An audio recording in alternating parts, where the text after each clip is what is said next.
Class 17, we're going to start taking a look at class objects and object-oriented programming. We'll get the basics in this class, and then we'll get into some more details. And at the end of this session, there's a little team exercise for you to start thinking about. By the way, this is out on D2L if you want to take a look at it. Okay, Python classes, just some overview information. Was it something I said, Helmy? Oh, no, I'm just going back. Oh, all right. Okay. Thought you figured that. I don't want to listen. All right. When we talk about classes in any of the 4GL languages, we're talking about the fundamental building blocks. And if you think back to what we've looked at in dictionaries and in lists, and some of the other things that we can create to hold the data for us in Python, they all have some very obvious limitations. These limitations are more or less overcome when we start to use a Python class. Okay, what's the class do? It defines an object. So we could define an object student if we wanted to. And when we start to look at classes, we start to look at something akin to a database. Think about Oracle, think about SQL, and think just a little bit about Access, but Access isn't a true data. I don't want to get into that. Never mind. I didn't say anything about Access. But we start to get into a database function where we can store and retrieve data. And as we go through the next week or so, looking at classes, you're going to see how that comes into play and what it can do for us. When we create a class, we want to look at a logical grouping of data. So let's say I picked a car, and I wanted to create a class called car. Well, I might want to have the cubic inches of the engine. I might want to have how many passengers it has. In today's world, I might want to know how many wheels it has. Probably want to know the color, whether or not it's a convertible. Does it have a sunroof? You know, 4-door, 2-door. So those are the logical types of grouping of data that we want to work with when we start to create a class. These concepts are based on real-world objects or objects that will become a real-world object. So we're looking at something that we can see, touch, feel, smell, taste, whatever. And we're going to record the data about that object. So we're not really limited to anything. Once it's created, this is where the cool part comes in. We can call it anytime we want to, and we can call that class as many times as we want to. And we can create an infinite number of class insatiations, which means a class object.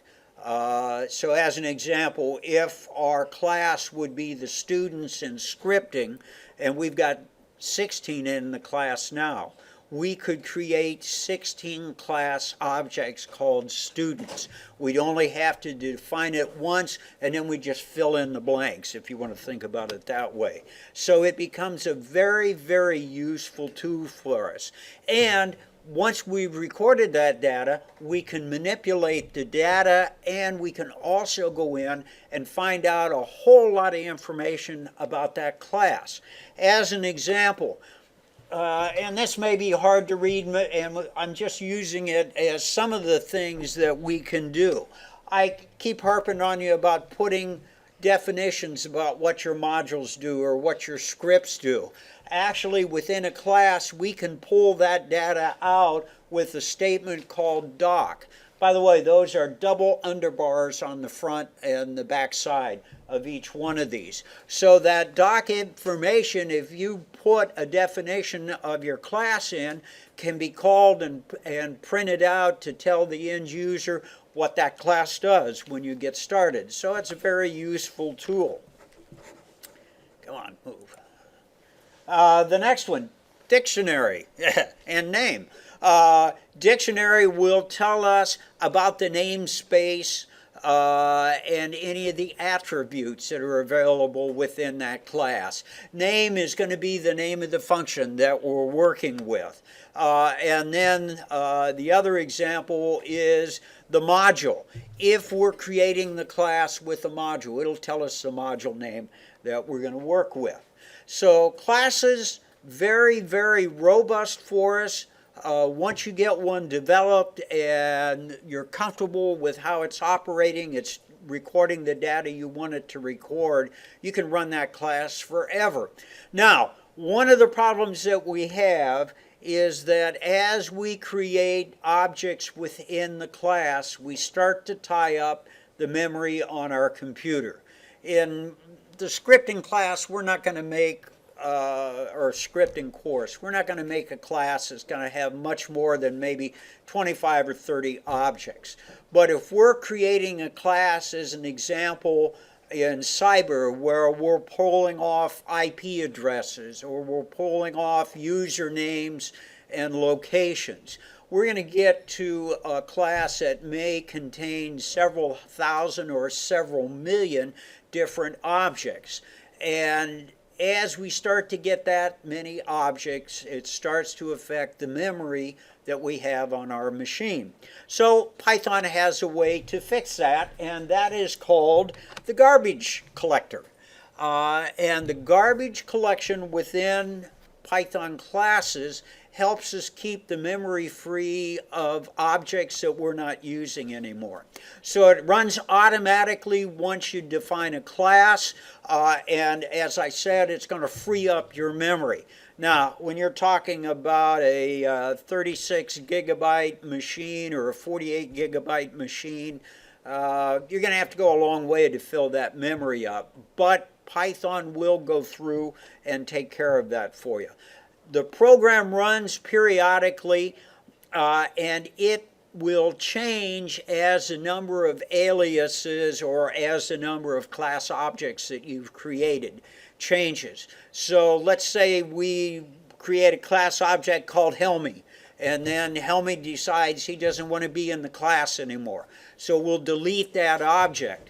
As we do the delete function, the garbage collector knows when it's supposed to run, and it'll go through and obliterate Helmy like he was never in the class before. Sorry, Helmy, but what can I say?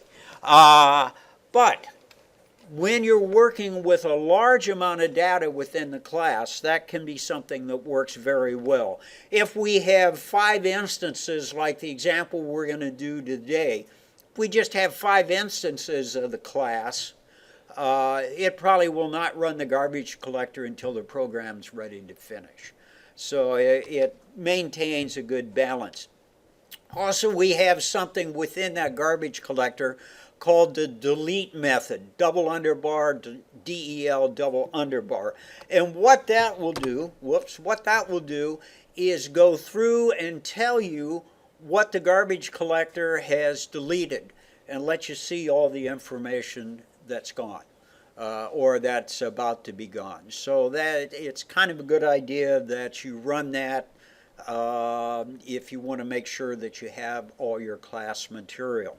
So don't worry about this right now, but this is just a class structure and a program set up to create an object called student. And we'll go through and take a look at each one of these functions, but as this runs, this is how it looks. The program starts up, it asks for a student name, and it asks for a major. Then it tells us how many students are in the class, and it's done. All right. Problem number 1. As written, this class does not store any of its objects anywhere. So when the program stops, the class data goes away. All right. And that's something that we'll start to take a look at on Wednesday. And if there's any Achilles heel with classes in Python, it's how we are able to store those class objects. But we'll take a look at that and talk about that more in a little bit. So if we want to look at that delete function, this is line 22 through 25 on the script. What we're doing is calling the delete that we talked about. The class name talks about self and class. We'll look at that in just a second. That's the way we set things up. So what it's deleting that class object, and then I've also built into this class a number of students. So when I delete the number of students, I also have to subtract 1 from my student total. Then it'll print out the name of the class object it destroyed, and then it'll tell me it's destroyed. So let's not worry about you all typing stuff in. You can practice at home. To set up to run this class, I've set up 3 students, Sasha, Parker, and Riley. They're 3 of my 4 dachshunds. And Sasha is a sorority girl, so I put her in as a party animal. She spent too long with my daughter down at OU. But at any rate, this would be the way that you would establish an object within the class. Now, our class right now only contains 2 bits of data, or 2 attributes about each of the objects that we're creating, the name and what the major is. If I wanted to put just the names in and then go back and complete the major later, I could do that, or I could add phone numbers, or I could add addresses. All right, so we can go back and access this data and modify it as we go through. One of the things you have to remember is we start off working with the variable, creating the objects. We have to assign a variable within the program to create our class object. So student 1 is, or stu1 is student Sasha animation. While the program is running, student 1, anytime we call it, will always print out Sasha and that data. 2 and 3, so on. The other thing I wanted to show you here is that just like our reserved words within Python and our other variables, once we've declared a class object, Python will automatically, with IntelliText, try and complete that object for us. So if you're not sure how many objects that you've created in student and you type SU, it'll give you a list of all the students that you've created. So it makes it very handy for you if you start to get into using quite a few different variables or objects within your class. If I want to display information about the students that I have, I use my variable and then display student. The different functions that are available, methods that are available, are outlined in the chapter. So if you want to take a look at the classes chapter, it'll give you a little bit more, and it takes this example that I'm using today and expands it. So we can bring out the information about each one of our students.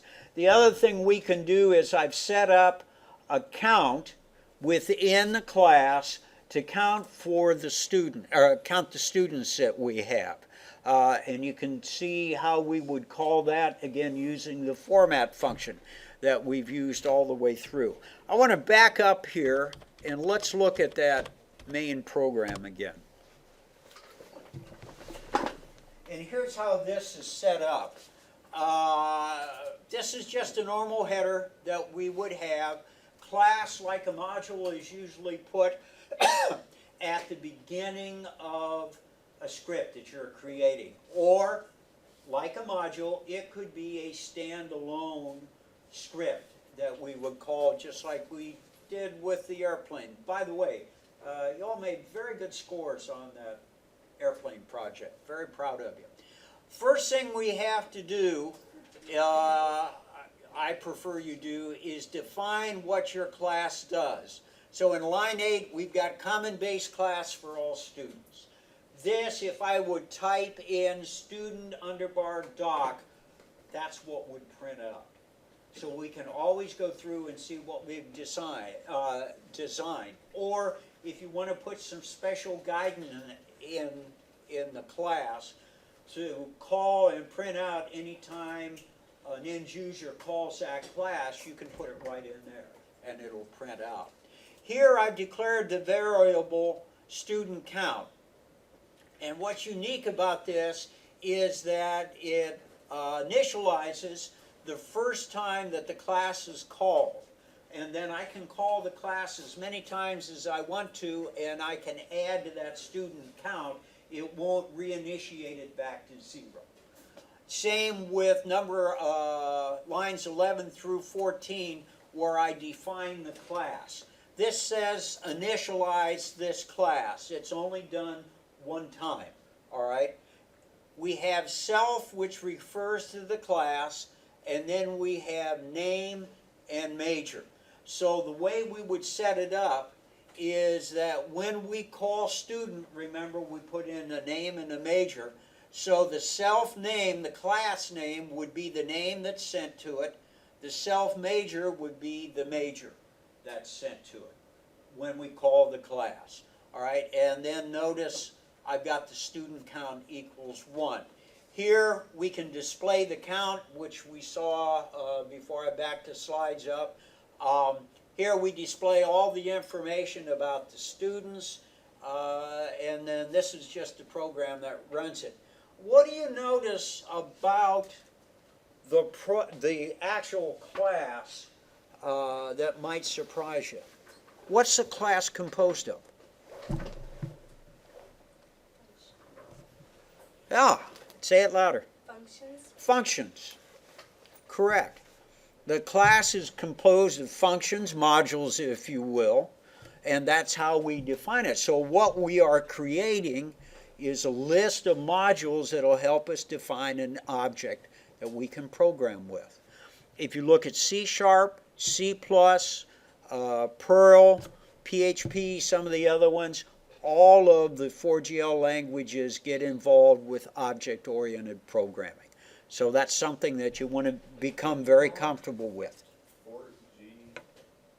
Fourth generation, yeah, fourth generation. First generation was like MS, let's see, probably BASIC, or whatever the original BASIC was called. I can't remember anymore. Is it COBOL? That's way back even. Common Oriented Business something or other. 20 points for anybody who can tell me who created COBOL. Don't you dare. Nice try, Helmy. I know they use a lot in like banking and stuff like that. It is. That COBOL was invented by Admiral Grace Hooper, and she is the one that actually got programming started back during World War II. And she developed that in the 70s, and she is the oldest admiral, or was the oldest admiral on active duty. They retired her when she was 94. And she was an active programmer until she was retired, working with the Navy. Very interesting. She's got a fascinating history. When she applied to the Navy, she weighed like 82 pounds, and they told her she couldn't join, so she went and drank malted milk, milkshakes for 6 months, got up to 102 pounds, they let her in, then she lost all the weight. But very fascinating. Have I not told you about Grace Hooper? How did they let her stay in that long? When you're good, you can stay as long as you want to stay. I was ready at 27 to get out. Yeah, the one thing that Grace Hooper is famous for, if you go on to your master's or your PhD in computer science or programming, is one of the terms that she created. And she was in charge of the naval computer that computed the angle that a gun had to be set on a naval ship to hit a target, however many miles away it was. And the computer to do it was made out of relays and capacitors and all kinds of stuff. 3 stories tall. In fact, part of it is still at the Smithsonian if you want to go see it.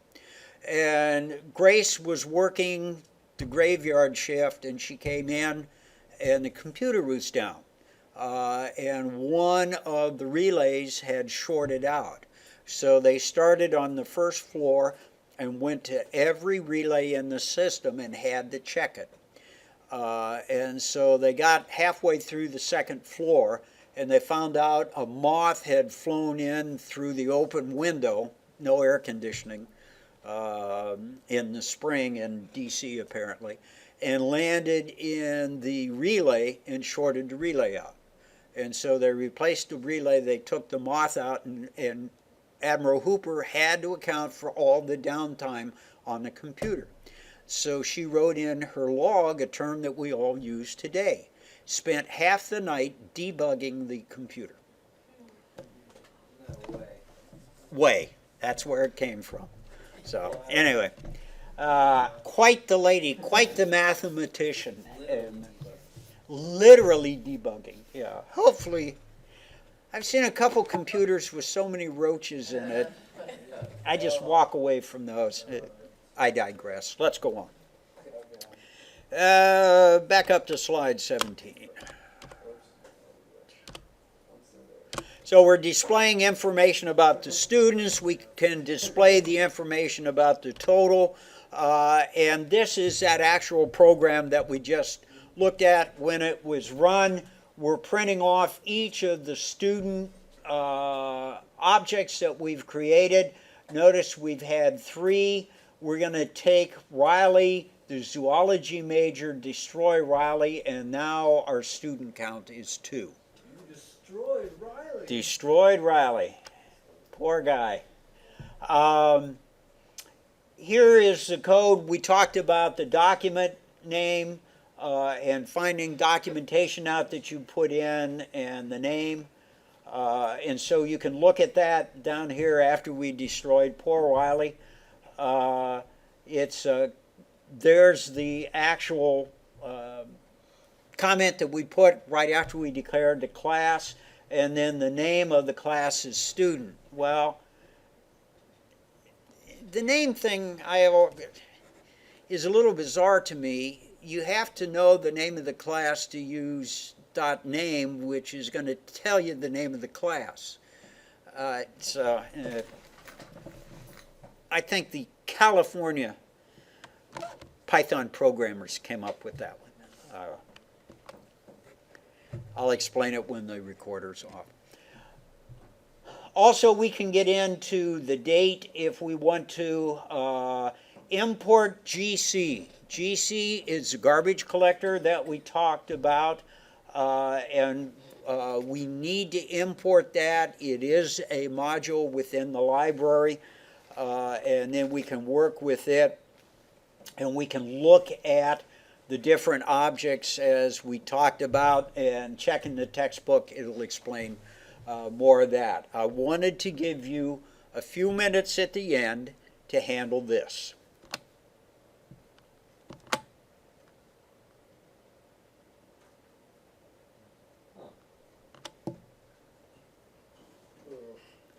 So take at least 10 to 15 minutes, get into your teams, compare what you know about automobile cruise controls, and then ponder what in the heck is he going to ask us to do this time?